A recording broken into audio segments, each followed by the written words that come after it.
Good morning, students. Myself Mohit Misra. Today we will discuss about the chapter number 1 in class 12th. Your chapter name is Human Geography, Nature and Scope.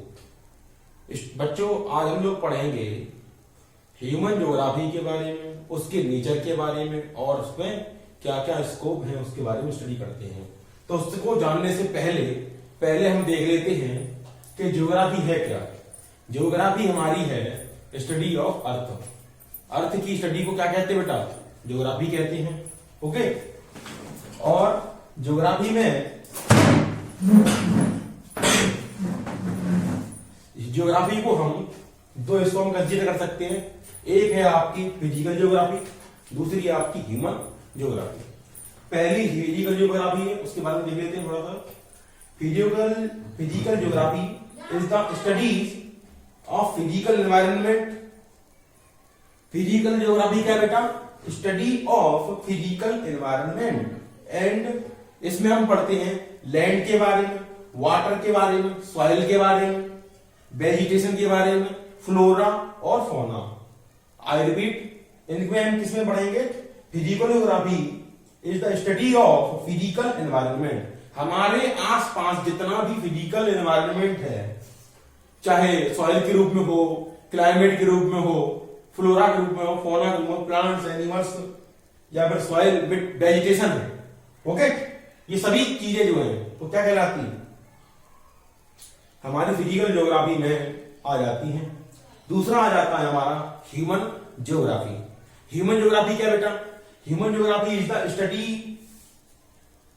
of interrelationship, study of the interrelationship between physical environment and socio-cultural environment created by man। मनुष्य के द्वारा बनाया हुआ socio cultural environment और nature के द्वारा form किया हुआ फिजिकल एनवायरनमेंट के बीच में इंटर रिलेशन की स्टडी करना ही क्या कहलाता है बेटा? आपका ह्यूमन ज्योग्राफी कहलाता है। ओके, ह्यूमन ज्योग्राफी को हम कई सेक्टर्स में बांट सकते हैं। जैसे आपका कल्चर ह्यूमन ज्योग्राफी के अंतर्गत आएगा। दूसरा transport and transport facilities human geography के बीच में आती है। कम्युनिकेशन ये भी ह्यूमन ज्योग्राफी में आएगा। सेटलमेंट्स ये भी ह्यूमन ज्योग्राफी में आएगा। और क्रॉप्स और कई प्रकार की फसलें जो हैं ये भी आपका ह्यूमन ज्योग्राफी में आएंगी। ठीक है, अब इसकी स्टडी में दो प्रकार की थ्योरी प्रिवेल की गई है हमारे कोर्स में है। हमारे कोर्स में दो प्रकार की थ्योरी है ह्यूमन ज्योग्राफी की स्टडी से रिलेशनशिप। पहला है आपका लॉ मेकिंग या थ्योराइडिक थ्योरी। ठीक है, लॉ मेकिंग थ्योरी जिसको हम लोग नोमोथेटिक के नाम से जानते हैं। इस थ्योरी में डिफरेंट टाइप के लॉज का स्टडी करते हैं और उसके लॉन लॉज को स्टडी करने के साथ साथ हम ज्योग्राफी का कॉन्सेप्ट में स्टडी करते हैं। ओके, दूसरा आ जाता है डिस्क्रिप्टिव या आइडियोग्राफिक। उसको हम डिस्क्रिप्शन में फुल डिटेल में स्टडी करते हैं और ये आइडियाज के बेस पर होती है कि हम कौन कौन से आइडियाज के अकॉर्डिंग हम ज्योग्राफी को मान सकते हैं, उसके बारे में स्टडी कर सकते हैं। ओके, अब ह्यूमन ज्योग्राफी में टू टाइप की अप्रोच आती है। पहली अप्रोच है आपकी रीजनल लेवल पर, जो लिमिटेड एरिया को क्लासिफाई करती है।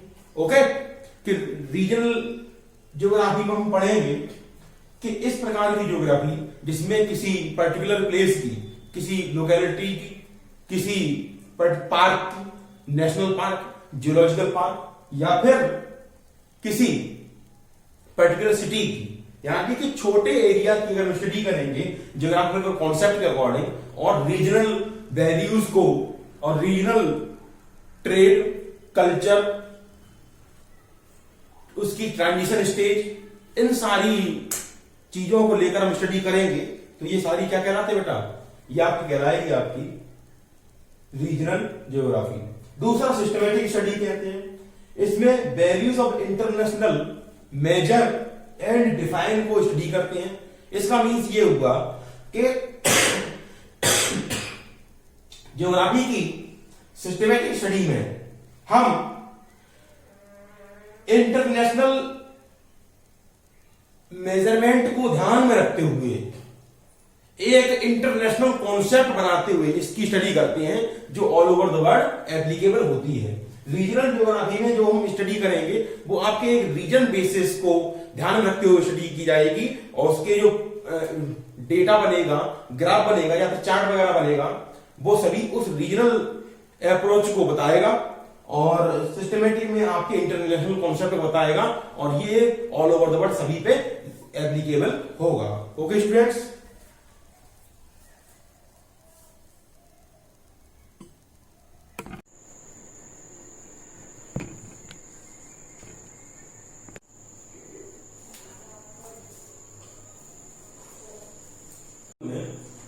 कौन कौन सी डेफिनेशंस दी गई हैं वो थोड़ी सी चर्चा कर लेते। जो बहुत बड़े ह्यूमन ज्योग्राफर हुए हैं जिनका नाम है फ्रेडरिक रेडजेल। फ्रेडरिक रेडजेल ने क्या कहा था तो देख लेते हैं कि ह्यूमन ज्योग्राफी का synthetic earth surface. Human geography क्या है बेटा? सिंथेटिक स्टडी है किसी सोसाइटी, ह्यूमन की सोसाइटी नहीं, अनरेस्ट यानी कि एक्टिव है। अनरेस्टिंग का मतलब है यहां पर एक्टिव।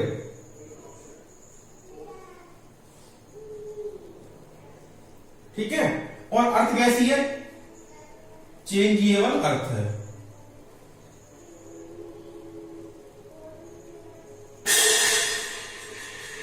हमारी अर्थ है वो अनस्टेबल है, चेंजेबल। ओके, अब नेक्स्ट डेफिनेशन आ जाती है, थोड़ा सा और देख लेते हैं कि ह्यूमन ज्योग्राफी क्या है?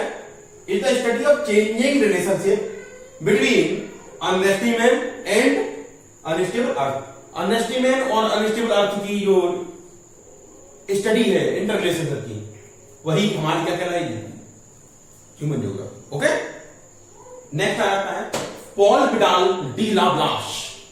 एक फेमस ज्योग्राफर हुए हैं जिनका नाम है Paul Widal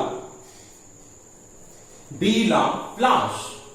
Paul Vidal de la Blache, तो उनके बारे में देख लेते हैं कि according to the Paul Vidal de la Blache conception resulting from a, इसमें जो कॉन्सेप्ट दिया गया है resulting from a more synthetic knowledge